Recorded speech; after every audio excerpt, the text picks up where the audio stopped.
नमस्कार, आप देख रहे हैं लोकतंत्र की आवाज न्यूज और मैं हूं आपके साथ हेमा चौहान। आइए शुरुआत करते हैं इस वक्त की बड़ी खबर से। सवर्ण सेना द्वारा विश्वविद्यालय अनुदान आयोग यूजीसी द्वारा लागू प्रस्तावित नियमों के विरोध संभाग आयुक्त को सौंपा ज्ञापन। सवर्ण सेना द्वारा समस्त हिंदू समाज के लोगों ने आज संभाग आयुक्त को 5 सूत्री मांगों को लेकर एक ज्ञापन प्रधानमंत्री के नाम दिया गया। बता दें कि विश्वविद्यालय अनुदान आयोग यूजीसी द्वारा हाल ही में लागू प्रस्तावित नियम देश के उच्च शिक्षा व्यवस्थाओं, छात्रों को तथा सामाजिक संतुलन के लिए गंभीर चिंता का विषय बनता जा रहा है। इन नीतियों का प्रतिकूल प्रभाव सवर्ण समाज सहित सभी वर्ग के विद्यार्थी एवं शिक्षकों पर पड़ रहा है। यूजीसी निर्णयों के परिणाम स्वरूप छात्रों पर शैक्षणिक के मानसिक दबाव असहनीय स्तर तक बढ़ा रहा है। शिक्षकों की नियुक्ति, पद उन्नति एवं सेवा सुरक्षा प्रभावित हो रही, उच्च शिक्षा का अत्यधिक व्यवसायीकरण हो रहा है। इन सभी बातों को लेकर 5 सूत्री मांग प्रधानमंत्री के समक्ष ज्ञापन देकर रखी गई। यूजीसी द्वारा प्रस्तावित विवादी नियमों को तत्काल प्रभाव से स्थगित कर पुनः समीक्षा की जाए। स्वर्ण समाज सहित सभी वर्गों के छात्रों एवं शिक्षकों को शैक्षणिक अधिकारों की रक्षा सुनिश्चित की जाए। वहीं परशुराम सेवा के प्रदेश अध्यक्ष अनूप शुक्ल ने सरकार की कड़ी निंदा करते हुए कहा है कि इस कानून को वापस ले जाना चाहिए। साथ ही धर्मेंद्र सिंह गौतम, रानी करनी सी राष्ट्रीय अध्यक्ष ने भी सरकार की इस नीति को गलत ठहराया।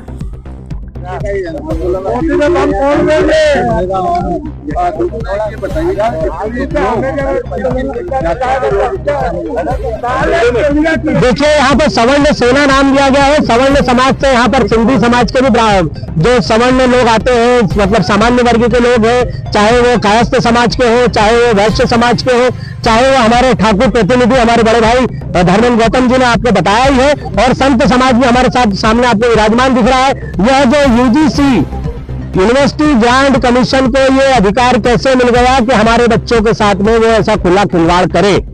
वो कैसे नियम बना सकती है? क्या इसको उन्होंने राज्यसभा लोकसभा में पास करवाया है? और अगर पास करवाया है तो हम लोग भी पास होने वाले हैं, क्योंकि अगर हम लोग पास नहीं हुए तो हमारे बच्चों का भविष्य टोटल अंधकार में रहेगा।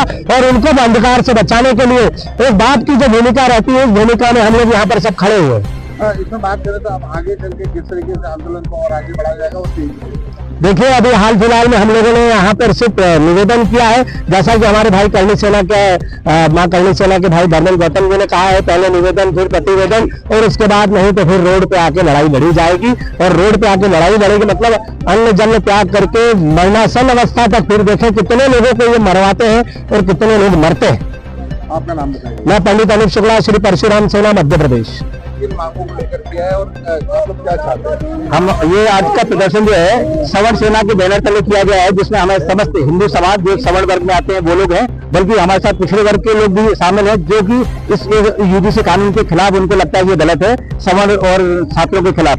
तो इसके हमारी कुछ मांगे हैं, जिसका ज्ञापन हमने माननीय प्रधानमंत्री जी के नाम पर माननीय एडीएम साहब को दिया हुआ है। उसकी कॉपी मैं आपको दे दूंगा। हमारा सब कहना यह है कि अब इस देश में सिर्फ सवर्णों के साथ ही अत्याचार क्यों किया जाता है? क्या हम इस देश में, स्वतंत्र देश में, सवर्ण ही गुलाम है या गुलाम बनाने की कोशिश की जा रही है? कुछ मांगे हैं जो मैं अभी समय नहीं होगा आप लोगों को कॉपी दे दूंगा, लेकिन हमारा विरोध की शुरुआत है आज मैं बताना चाहता हूं कि आज महाराणा प्रताप जी की पुण्यतिथि है। इस अवसर पे हमने आगाज किया है। ये एक आवेदन है जो सरकार द्वारा हमने किया है। बाद में निवेदन होगा, फिर इसका जो भी जनार्दन स्थिति जो पैदा होगी उसके लिए सरकार जिम्मेदार होगी। ये मोदी के खिलाफ भी नारेबाजी हुई है। डेफिनेटली मोदी जी के खिलाफ नारेबाजी होने का कारण ये कि इस देश के सबसे बड़े पद पर बैठने वाले हो, चाहे उनकी जिम्मेदारी हो या ना हो, नैतिक रूप से उनकी जिम्मेदारी बनती है। क्योंकि जिस प्रकार एट्रोसिटी एक्ट में अमेंडमेंट करने के बाद सुप्रीम कोर्ट के उनका जो निर्देश था उसको भी उन्होंने लोकसभा राज्यसभा पारित करा के उसको कैंसिल कराया गया था। तो यदि इसमें मान लीजिए धर्मेंद्र प्रधान या जो भी यूजीसी कमेटी उन्होंने किया हो तो मोदी जी को इसको कैंसिल कराना ही पड़ेगा। यदि नहीं कराएंगे तो निश्चित रूप से मोदी जी चाहे देश का कोई भी व्यक्ति क्यों ना हो उसको पदच्युत होना पड़ेगा। करणी सेना के पदाधिकारी ने आने वाले समय में इंदौर बंद का आह्वान भी किया है। इस पर देखिए, करणी सेना के पदाधिकारी ने तो सहमति दी है, और ये सवर्ण समाज का जो इंदौर बंद ही नहीं पूरे संपूर्ण भारत बंद का 1 फरवरी को है। तो हम सब लोग भी पूरी मां करणी सेना, सवर्ण सेना उसका समर्थन करते हैं। और 1 फरवरी को इंदौर ही नहीं बल्कि पूरा भारत देश बंद होगा। इंदौर में मां करणी सेना, सवर्ण सेना की संयुक्त रूप से मैं यहाँ पे जिलाध्यक्ष हमारे बाला ठाकुर जी को वो करूंगा, जिम्मेदारी दूंगा ताकि वो इंदौर बंद करवाए। आपका नाम बहुत परिचय? मैं धर्मेंद्र सिंह गौतम, राष्ट्रीय अध्यक्ष मां करणी सेना और सवर्ण सेना के सदस्य। सनातन धर्म की बात की जा रही है। आज केंद्र सरकार बीजेपी की जो है वो सवर्ण और बाकी लोगों के कारण बनी है, दूसरे लोगों का भी सहयोग है, लेकिन उन्हीं के साथ कुठाराघात किया जा रहा है। तो आप क्या कहें? सीताराम। देखिए, यह जो भी यूजीसी लाया गया है, यह पूर्ण रूप से सभी के लिए विरोधाभास है। इसमें संशोधन की अत्यधिक जरूरत है और यथासंभव इसको रद्द कर देना चाहिए। इसमें केंद्र सरकार, राज्य सरकार पूर्ण तरह से दोषी है कि जिन सवर्ण समाज के साथ जातिगत भेदभाव इनके साथ भी होता है, पूरी तरह से समाज इनको एक प्रकार से हिंदू समाज इनको दोषी मान करके चल रहा है। पूरे भारत के लोग अब इनको सरकार भी दोष में ला करके और इनके साथ पूरा भेदभाव कर रही है और इन्हें एक ऐसी स्थिति में डाल रही है कि अंग्रेजों ने भी इतना काला कानून नहीं लाया, उनके समय भी सुनवाई होती थी, पर यहाँ पर सुनवाई भी नहीं हो रही। तो यहाँ पर सवर्ण समाज को भगत सिंह जैसा होना पड़ेगा कि इनके कान में आवाज सुनाई दे। उसके लिए भगत सिंह जी ने जैसा आंदोलन किया, वैसा आंदोलन हमें भी करना पड़ेगा। इस सवर्ण समाज के आजादी के लिए अत्यधिक जरूरी है और इसके लिए केंद्र सरकार के हमने ही बनाया है।